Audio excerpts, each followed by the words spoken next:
Welcome to Coffee with Carrie. Can you learn confidence? You must learn confidence. But can you fake it in the meantime? Very interesting question. Faking it, you mean like an act or false bravado?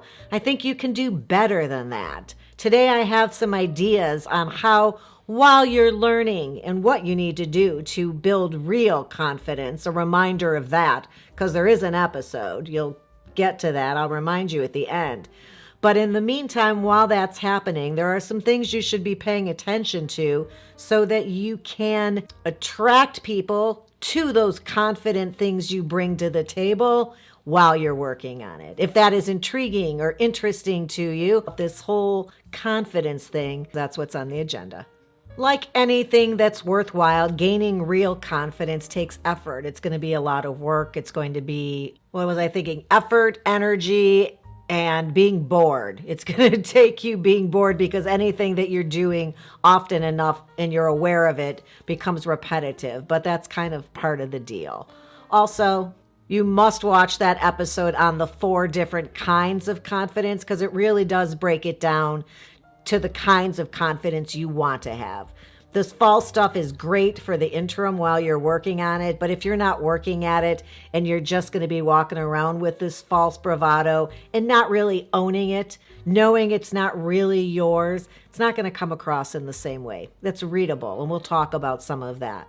But real confidence comes from having success with something and then having success with something over and over again. And that builds into you a real confidence that you know how to achieve things. And it's those achievements that form the foundation for true confidence in your personhood. So no, confidence doesn't come from the way you were raised or your good looks or your great job or your cool car. It is something that is internal and it has to be built and fill you up with something that is real. And that does, of course, take effort. But trust me, if it's something you want, and why wouldn't you? It carries you through life on a whole different level. You're going to have to work at it.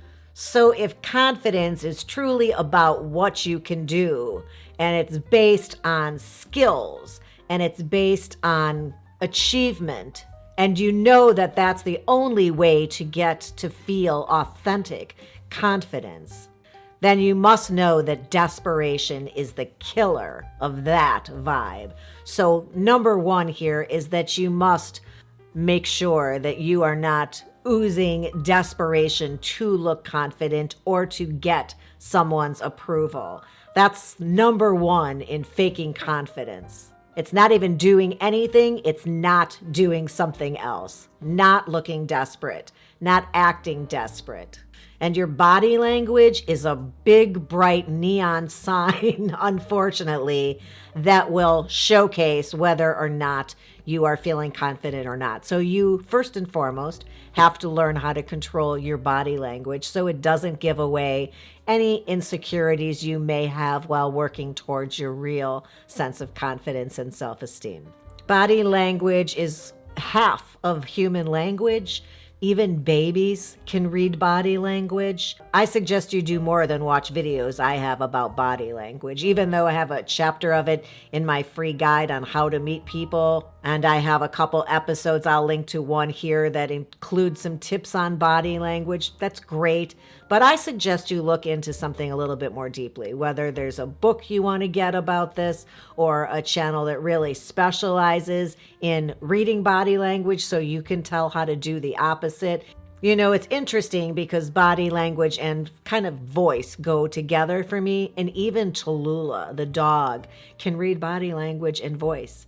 And she knows a good person when she meets one, and she knows a person who's not good and lets me know. We were watching some serial killer thing on TV, of course, watching true crime on television with Tallulah. She loves it. She's a girl, but she heard Ted Bundy's voice and she jumped out of a deep sleep to jump up on the entertainment center and alert me that Ted Bundy was no good. Don't bring this guy around. So she even knows. So being aware that babies, animals, women, and men can all read body language. So you got to get yours situated, sorted out, and understand it at least so that you're not getting in your own way. That would be number one, first and foremost. While that desperation and its opposite, that's all shown in your body language, is an energy, so then again is its opposite, and its positive would be the expressions on your face, a smile. So I think number two here in trying to project this confidence comes down to your face, and it comes down to your smile and your eyes. And my suggestion would be that you should look around and pay attention, also body language really, in when somebody is smiling at you and they mean it, or somebody is smiling at you because they're humoring you, or it's socially appropriate, but they're not really feeling it and you can tell. So I would watch for those in the world around you and the people you interact with. Even look in the mirror and see what it looks like. Some people are horrible, like smiling for the camera. If you're a person who takes bad pictures, like my mom, you say smile and she goes, all of a sudden she can't smile to save her life. I had to teach her how to smile for a photo. I'll teach you too, which is you can't just sit here smiling looking at the camera and thinking, I need to smile.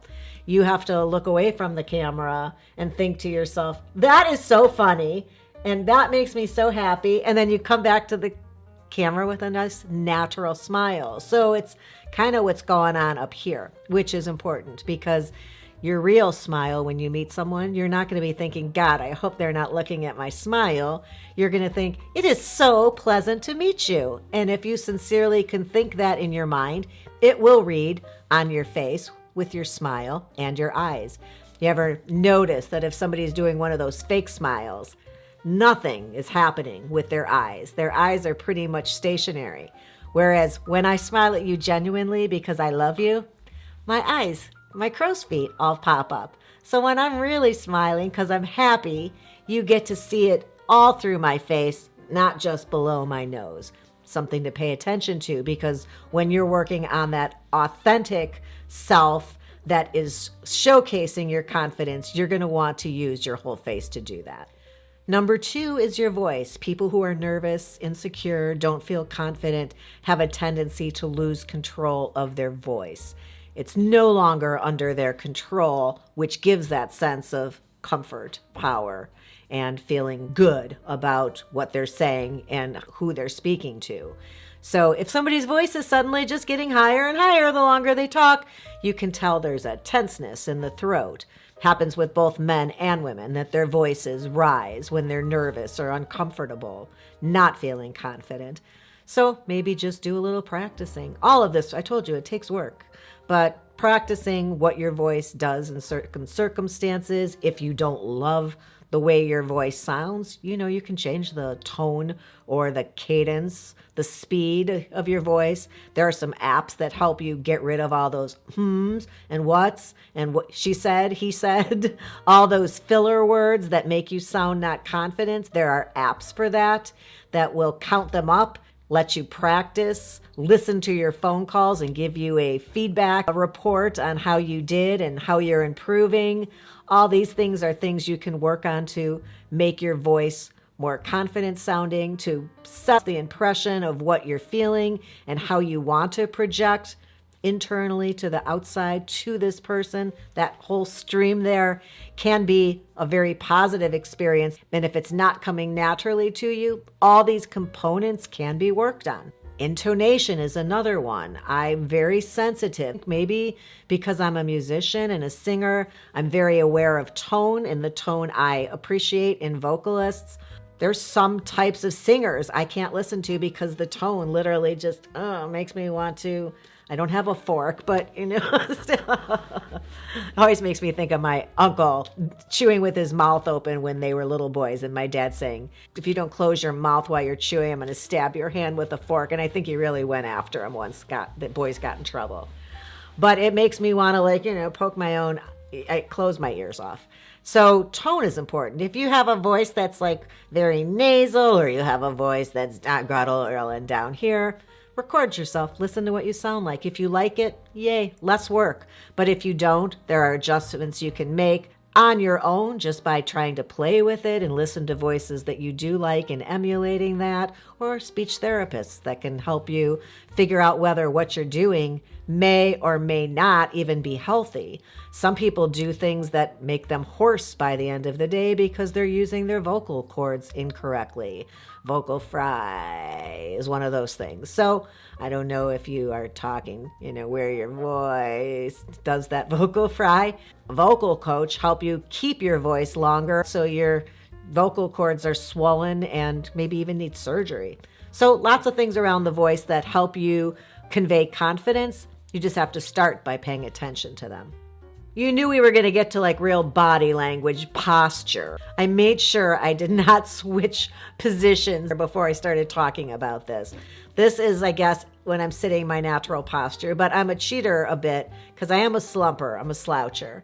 I find myself doing that, but I work at it all the time, constantly reminding myself to sit up. But I spend too much time sitting, and I'm cockeyed and my hips are uneven, and that creates pain, blah, blah. We all kind of have something. As a country, unless you're standing up at a stand-up desk all day, our posture's probably a little out of whack somewhere because we always compensate for our weaknesses with other parts, and then that's bad news. And as you get older, you wake up with something sore every day. It's like you running a marathon while you were sleeping. But our bodies can also be a really great, useful tool in communicating confidence to somebody else. And that posture is part of that.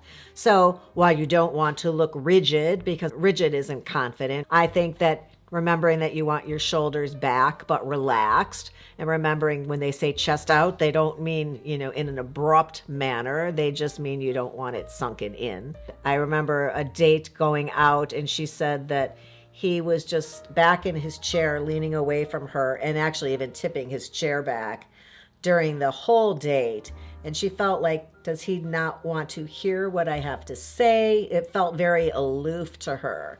So I encourage you, when you're talking to somebody, to make sure you're not backing away, unless there's something going on with bad breath. But in order to hear what someone says, usually people will lean in.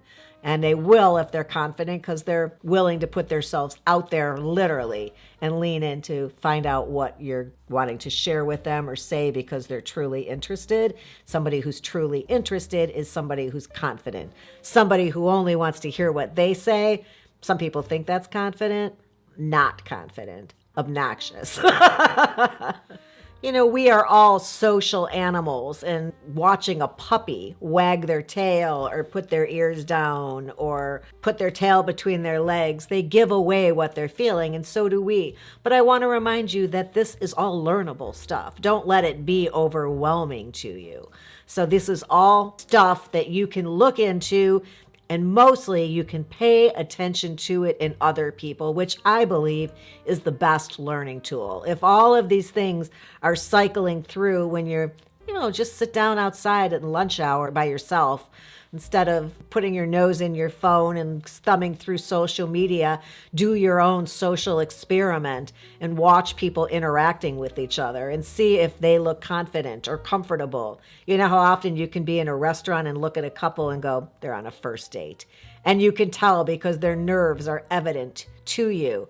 Watch a little longer. Figure out what are they doing that make them look nervous and not comfortable with one another. Because next time you're on a first date, you're going to want to do the opposite of that. Or at least the midline of that, right? If they're doing this, you're not going to want to do the opposite. You want to do a moderate look of comfort. People watching is really great fun. I think, as an actor, part-time actor, I've always thought that was fascinating.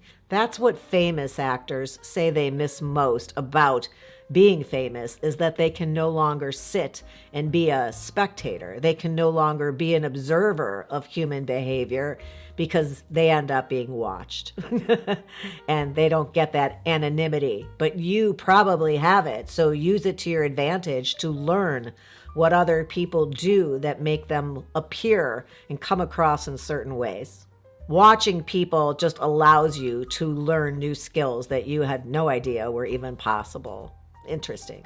One of the things I want to remind you before I let you go is that I think kind people have a much easier time being confident because they know that there's an authenticity about them when they want the best for other people. They want to help people. They like people. If you're a person who walks around going, people are so stupid all the time, everybody you meet is an annoyance, or everybody you meet is rude or dumb or slow or a bad driver, it's not going to be helpful in creating your own sense of positive confidence. See if you can switch that up for yourself so that it's part of your growth process in becoming more confident. Perhaps you become more kind and more patient with other people. It's part of a whole package of something that's really attractive to other people and makes you feel great about yourself. So check that out too. I hope you found this interesting. Look at her. Look at Mom. Do you see her? Yep, she says give it a thumbs up.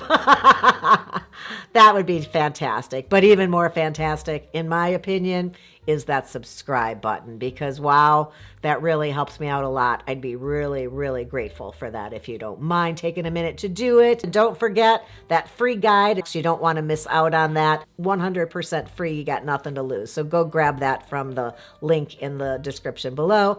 I will look forward to seeing you next time. And until then, thanks again and have a good one.